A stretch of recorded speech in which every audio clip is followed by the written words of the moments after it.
बिस्मिल्लाहिर्रहमानिर्रहीम। Exercise number 12.1 और question number 1 इसका आज हम करेंगे, लेकिन क्वेश्चन 1 स्टार्ट करने से पहले ज़रा कुछ इंपॉर्टेंट कंसेप्ट्स हैं जो हमें आने चाहिए। देखें, सबसे पहला कंसेप्ट ये है कि एक सर्कल की जो कॉर्ड होती है CHORD कॉर्ड, ये क्या होती है।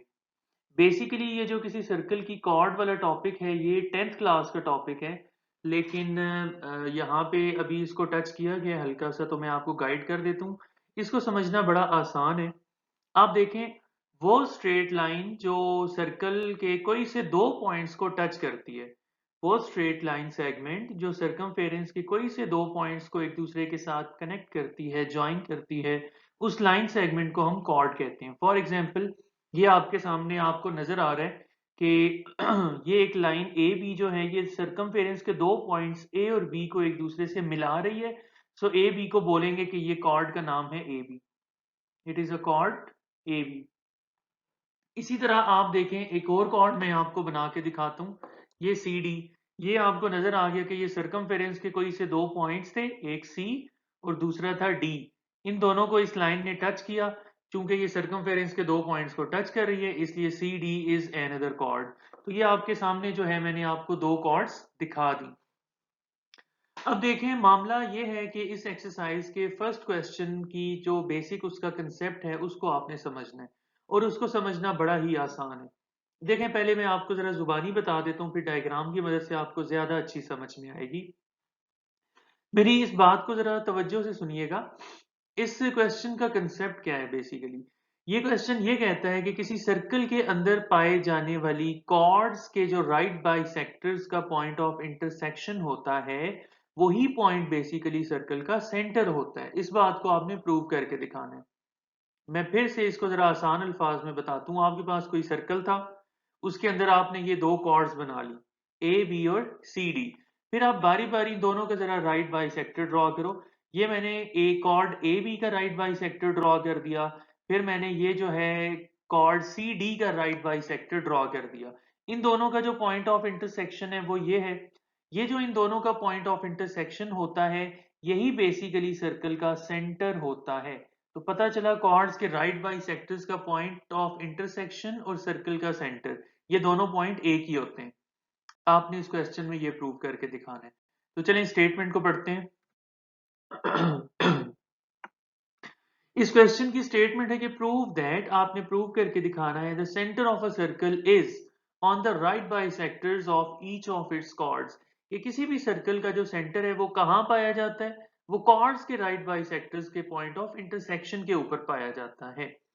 यानी इसके कंसेप्ट को दोबारा फिर मैं आपको बता दूं। यहाँ पे आपके पास इस थ्योरम में क्या होगा, एक सर्कल है, उसमें कोई सी दो कॉर्ड्स आप बना लो, ऐसे किसी भी जगह पे बनाई जा सकती हैं। फिर इनके राइट बाई सेक्टर्स ड्रॉ करो। इन राइट बाई सेक्टर्स का ये जो पॉइंट ऑफ इंटरसेक्शन होगा, इस पॉइंट को प्रूव करके दिखाना है कि ये कोई आम पॉइंट नहीं है, बल्कि ये सर्कल का सेंटर है। ये कंसेप्ट है इस थ्योरम का। तो इसके बाद है गिवन। देखें, इस चैप्टर के थ्योरम्स का, क्वेश्चंस का एक ही हिंट मैं आपको बता रहा हूं कि ये जो स्टेटमेंट के अंदर स्टेटमेंट के अंदर वर्डिंग में आई एस इज होता है, इससे प्रीवियस जो पोर्शन होता है स्टेटमेंट का, उसको आपने गिवन की हेडिंग के नीचे लिखना होता है, और इज के बाद जो उनसा पोर्शन होता है उसको आपने टू प्रूव की हेडिंग के नीचे लिखना होता है। अब आप देखें, लिखा हुआ है कि prove that the centre of a circle. Centre का जिक्र है और एक सर्कल का जिक्र है। सेंटर को तो हमने प्रूव करना है, ठीक है। तो यहां पे हम मेंशन कर देते हैं कि take a circle passing through three non collinear points A B and C. हमने एक सर्कल बना दिया जो तीन पॉइंट्स में से पास करता है। ये भी 10th क्लास का एक थ्योरम है, आप प्रूव भी करेंगे 10th क्लास में जाकर के, तीन पॉइंट्स में से एक ही सर्कल पास करता है। ठीक हो गया। अच्छा, इसके बाद प्रूव क्या करना चाहते हैं हम? प्रूव करना चाहते हैं centre of a circle is equal to the point of intersection of right bisectors of each of its chords. यानी कॉर्ड्स की राइट बाइसेक्टर्स का जो पॉइंट ऑफ इंटरसेक्शन होता है, उसको हम प्रूव करना चाहते हैं कि वही बेसिकली सर्कल का सेंटर होता है। इसके बाद कंस्ट्रक्शन में आप देखें, सबसे पहले हम ए और बी को एक दूसरे के साथ ज्वाइन करते हैं। फिर हम पॉइंट बी को सी के साथ ज्वाइन करते हैं। इन दोनों बातों को यहाँ पे हम लिख लेते हैं कि join B to A and C. अब उसके बाद हमने दोनों कॉर्ड्स ए बी और बी सी का बारी बारी राइट बाइसेक्टर ड्रॉ करना है। तो ए बी का जो राइट बाइसेक्टर है उसे हमने लेबल कर दिया P Q is the right bisector of A B. अब देखें राइट बाइसेक्टर होता क्या है, इस थ्योरम में हम जो है वो इन डिटेल पढ़ चुके हैं। राइट बाइसेक्टर जो होगा ए बी का, वो ए बी के मिड पॉइंट से पास करेगा और ये जो एंगल बनाएगा ए बी के साथ वो 90 डिग्रीज का बनाएगा। ठीक है, अब आप बी सी का राइट बाइसेक्टर ड्रॉ कर दें और इसको लेबल कर दें एस आर। इन दोनों बातों को यहाँ पे नोट कर दें कि हमने क्या किया, हमने एक जो है राइट बाइसेक्टर ड्रॉ किया पी क्यू किसके ऊपर, ए बी के ऊपर, और एक और हमने राइट बाइसेक्टर ड्रॉ किया आर एस बी सी के ऊपर। फिर इन दोनों राइट बाइसेक्टर्स का जो पॉइंट ऑफ इंटरसेक्शन था उसको हमने लेबल कर दिया एज पॉइंट ओ। अब इस ओ को हम प्रूव करके दिखाएंगे कि ये ओ जो है सर्कल का सेंटर है। और आगे जाने से पहले एक और बात जरा आप समझ लें, कैसे प्रूव करेंगे, हम कैसे प्रूव करके दिखाएंगे कि ओ ही सेंटर है।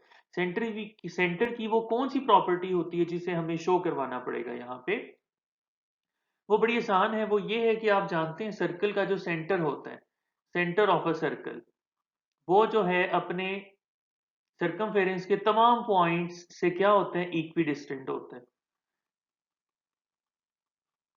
Equidistant from all the points on circumference. ठीक हो गया। इसको दूसरे अल्फाज में आप यूं भी कह सकते हैं, सर्कल के अंदर पाए जाने वाले जो हैं वो तमाम रेडियाई, तमाम रेडियस या तमाम रेडियल सेगमेंट्स वो इक्वल होते हैं। ये आगे आएगा तो मैं इसको मजीद एक्सप्लेन करूंगा। इसके बाद हमारे पास जो है वो आगे ये जो ओ मिला था इसको हमने ज्वाइन करना है पॉइंट ए के साथ, बी के साथ और सी के साथ। ये हमने ए और सी और बी के साथ इसको ज्वाइन कर दिया और इसको यहाँ पे नोट कर लिया, join O to A, O to B and O to C.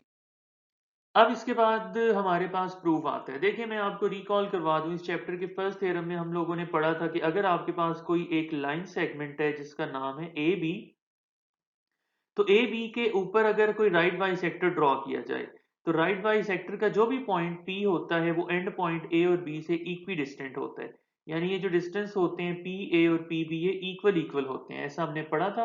अब आप जरा यहाँ पे गौर करें, ये जो पी क्यू है ये राइट बाइसेक्टर है ए बी का।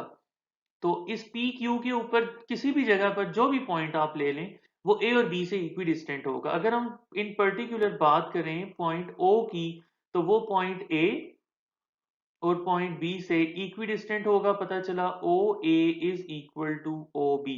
For the same reason, since S R is the bisector of B C, so S R का कोई भी आप पॉइंट ले लें, ओ ले लें, वो बी और सी से इक्वी डिस्टेंट होगा, यानी OC will be equal to B OB।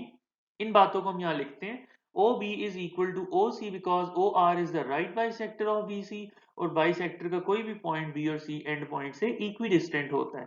For the same reason OA equals OB। अब आप जरा गौर करें, इक्वेशन नंबर 1 और इक्वेशन नंबर 2 में कॉमन एलिमेंट कौन सा है। अगर आप देखें तो नजर आ जाएगा कि कॉमन एलिमेंट है OB। OA और OC दोनों ही OB के इक्वल हैं, तो इनको आपस में भी एक दूसरे के इक्वल होना चाहिए। तो यहां से पता चला ये OA, OB, OC using transitive property ये तीनों ही बेसिकली एक दूसरे के इक्वल हैं। अब आप जरा गौर करें, एक सर्कल के अंदर पाए जाने वाले तमाम रेडियल सेगमेंट्स या रेडियस जो है या रेडियाई वो इक्वल होते हैं, ये आप लोग जानते हो। ठीक हो गया। और अगर सर्कल के अंदर कोई एक ऐसा पॉइंट आपको नजर आ रहा है जो इस प्रॉपर्टी, जिसके अंदर ये प्रॉपर्टी है, यानी अगर आपको एक ऐसा पॉइंट नजर आ रहा है जो सर्कमफेरेंस के जिस भी पॉइंट से हम उसका डिस्टेंस निकालते हैं वो एक ही डिस्टेंस आता है, इक्वल डिस्टेंस आता है। मैं ये कहना चाह रहा हूं कि यहाँ पे जरा आप देखें, हम एक सर्कल ड्रॉ करते हैं अपने समझने के लिए। सर्कल का हमें राइट बाइसेक्टर्स का ये मिला था पॉइंट ऑफ इंटरसेक्शन ओ। इसका फॉर एग्जांपल अगर मैं पॉइंट ए से डिस्टेंस निकालूं वो आ जाए 2 सेंटीमीटर, फिर इसका एक और पॉइंट बी से डिस्टेंस निकालूं फॉर एग्जांपल वो भी आ जाए 2 सेंटीमीटर, एक और पॉइंट सी से मैं इसका डिस्टेंस निकालूं वो भी 2 सेंटीमीटर आ जाए, तो वो पॉइंट जो सर्कमफेरेंस के कम से कम 3 पॉइंट से इक्वी डिस्टेंट हो, वही पॉइंट बेसिकली सर्कल का सेंटर कहलाता है। अब यहाँ पे नजर आ गया कि इन तीनों जो है नामों के अंदर कॉमन पॉइंट कौन सा है, कॉमन अल्फाबेट कौन सा है, ओ। यही सर्कल का सेंटर होगा। Hence O is equidistant from A, B and C, और ये जो पॉइंट इक्विडिस्टेंट होता है वही बेसिकली सर्कल का सेंटर होता है।